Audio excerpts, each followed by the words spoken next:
All right. Hey y'all, welcome back. Shamasan is here, and today I'm back with another anime movie review. And today I'm reviewing Demon Slayer Infinity Castle. Oh, by the way, it's part 1, right, of this arc. So basically, yeah, like I saw the pre-screening of it yesterday. Shouts out to Crunchyroll and Fandango for teaming up together to like let Crunchyroll premium members buy tickets on Fandango. Like, you know, it was confirmed if you're a Crunchyroll premium member, you get pre-screening benefits, and I feel like that was mad valid and fire of Crunchyroll to even do. I definitely feel like they waited for the right moment to do that, especially bringing that in with Demon Slayer, and I just hope to see that with other anime movies that they do later on in the near future, because that's so cool. Like, what? Pre-screening? Like, nigga, what? But anyways, all right, okay, boom. So yeah, shouts out to Crunchyroll. Love you, Crunchyroll. Okay, boom. But yeah, the movie was mad cool. It was so good. It was so good. The animation,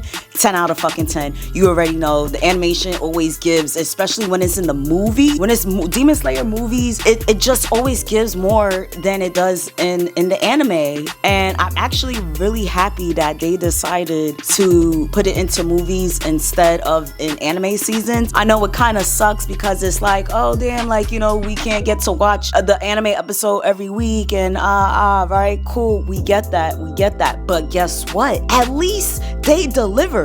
Yo, by the way, I wasn't expecting this this movie to be mad long. Like, I mean, it wasn't mad long, but it was pretty long for an anime movie. I would say 2 hours and 30 minutes long, like just about. And I remember at one point in time in the movie, like maybe an hour and like maybe 20 minutes in, I looked at the clock and I'm like, yo, this shit is still not gonna be over yet. Like, yo, wait, we're pretty deep and it is still not over. Like, it's so crazy, but it's so good, and I'm so happy Ufotable definitely delivered. Literally, they gave Infinity Castle Part 1 on a fucking silver platter to us by making sure the movie was fucking long. Cause guess what? Part 2 and shit ain't coming out until like a week. I said a week. Wow. That's how much I want to see the rest of this shit. But Part 2 isn't coming out until like next year or whatever, right? We have to wait a whole nother year and some change or whatever just for Part 2. I feel like it's definitely worth the 2 hours and 30 minutes and stuff. I mean, honestly, that's just the estimate. Like, I actually really don't know what is the exact runtime, but it was definitely over 2 hours. We know that for a fact. You know, the Hashiras and like Tanjiro and them were like fighting against the upper moon demons. That fight was just so, their fights was just so fire. Like, I can't. And one thing I want to say, you definitely don't want to get attached to these Hashiras. I feel like we learned our lesson in the Mugen Train.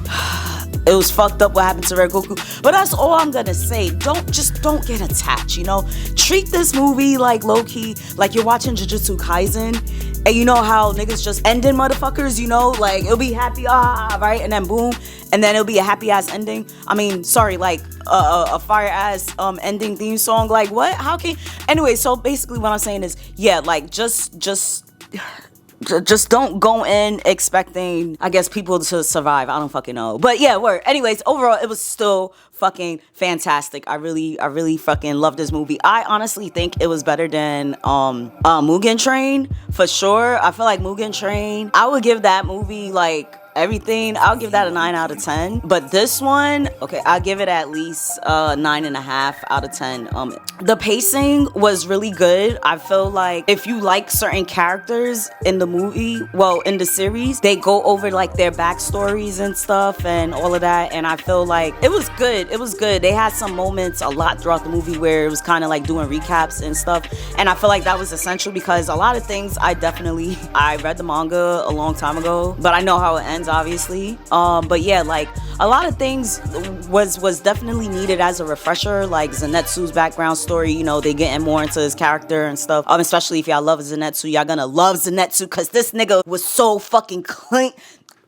Yo, this was the cleanest Zenitsu has ever been fighting, my nigga. Y'all just gotta see it. I don't know how many times I gotta tell y'all gotta see this fucking movie. Like, I don't care if it's sold out. Find a fucking way to see this movie. Okay, so boom, right? So yeah, the pacing was great. Like, it was really good. The pacing I'll definitely give like at least like a 7.5 to 8 out of 10. We got that. The story we already know. Everybody and their moms, you know, is head charging into, you know, going after Muzan and all that shit, especially after they killed their master and shit like that. You know, Muzan killed this motherfucker, right? And yeah, you know, yeah, shit starts out the bang. Oh, but also another thing I want to freaking mention is that Infinity Castle itself, I want to give credit to Ufotable for doing a fantastic job for depicting just how in detail and in-depth Infinity Castle is. Like, it was just so valid. It was just mad valid. The movement was fluid. Think about Infinity Castle as like a gigantic fucking huge ass Rubik's Cube that just has a mind of its own, and it just keeps changing and changing and changing constantly at this fucking speed of fucking sound. I don't fucking know. Like, this shit was just so fucking insane. I remember reading, you know, this last arc in the manga, and you know, it was cool and all, like, yeah, them running through the castle and all that. But I feel like, you know, those, you know, the manga is still images. You feel me? So I feel like Ufotable definitely brought Infinity Castle to life. Literally brought it to life, and I kudos to them, because that shit is mad fire. Yeah, overall, yo, listen, just overall, this movie was just fantastic. Y'all gotta go see it. Like, I would pay to see this shit again, because it was just so fucking good. Be prepared to, like, be there for a while. Don't get attached to characters, and enjoy the show, enjoy the movie. And actually, a lot of theaters, I don't know if other theaters are doing this, but AMC is actually giving out, they was giving out Demon Slayer cups and stuff, like, of the Hashiras and stuff. I got mines over there. Okay, y'all. So, I got mines. I got Shinobu, right? This shit is mad cool, right? Like, look at that, look at that. It's like, yo, what? This shit is fire, right? And then my babe got zenitsu. This one is nice. This one is really freaking nice. Like, I really love zenitsu. And then, yeah, they gave us a popcorn bucket. But obviously, I saw the one in Japan. The one in Japan is way better. Like, it's literally an infinite castle, like, popcorn bucket. And it actually, you could spin the shit. Like, it was just valid. Like, you'll see it on social media. Like, you look it up, you be like, oh shit, damn. Like, and it's always like, damn, why Americans always gotta get the short end of the fucking stick? Japan and other Asian countries, they always go all fucking out for their animes and stuff like that. And I love that shit. I love that shit, because why the fuck are you not gonna go all out for fucking anime, right? Especially for Demon Slayer. But yeah, it's like, come on, bro. Like, Demon Slayer is mad popular in America. Like, and it's like, wow, like, for the movie, that's gonna give us this.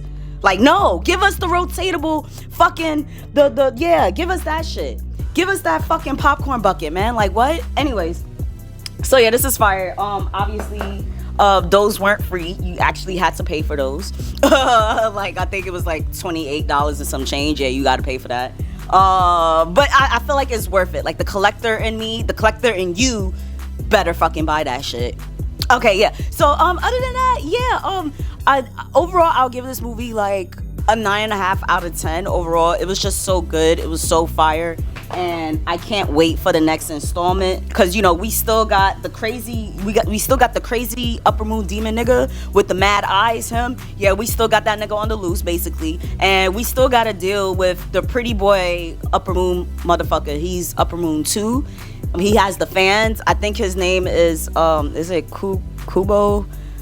Sato, one of those fucking names, right? Yeah, we still got him to deal with, but yeah, it was just mad lit, very promising. Also, another thing too, oh my god, before I go, I want to mention that that Demon Slayer, like, this movie really did his thing in dragging out the fights to the best of his capabilities. It didn't feel like dragged out on some, oh my god, can this finish already? No, it felt like, oh, this is mandatory. It has to last this long. Like, the fight and like, shit was just so epic. So I love that they finished the fight with the upper moon demons and shit like that, and it concludes the fight rather than just dragging it into the next part. Because I was gonna definitely riot if that shit was that was the fucking case. Like, I'd have been tight. But yeah, word. So that's also another reason why I give this movie a 9.5 out of 10. The only reason I give it a 9.5 out of 10 is because it definitely had, like, a lot of characters' backstories, a lot of, like, talking jutsu and all this stuff. But I feel like if you're there for the story, you're there for, you know, enjoyment, and just for the series, supporting the series, I feel like, you know, it's nothing. Like, you're gonna be Gucci. Other than that, yeah, it was great. And Gyu's my nigga, Tanjiro's that nigga. And the nigga, the upper moon dude who starts with his name, Akaza, that nigga is that nigga. And y'all gonna see why the fuck I said that, because it's just fucking crazy. Like, and I can see why he's upper moon 3. Like, I see why he's in 3rd place of the upper moon, because it's like, this nigga really almost gave them a run for their money. Like, yo, this shit is just, it was just so insane. It was just so fucking fire. Oh my god. Okay, but anyways, yeah, y'all check it out. Movies comes out on Friday, September 12th. All right, y'all check it out. Don't fucking miss it. All right, and just go see that shit. All right, so y'all gonna catch me again in another movie review. Bye bye. You spoiled that shit, man. I did.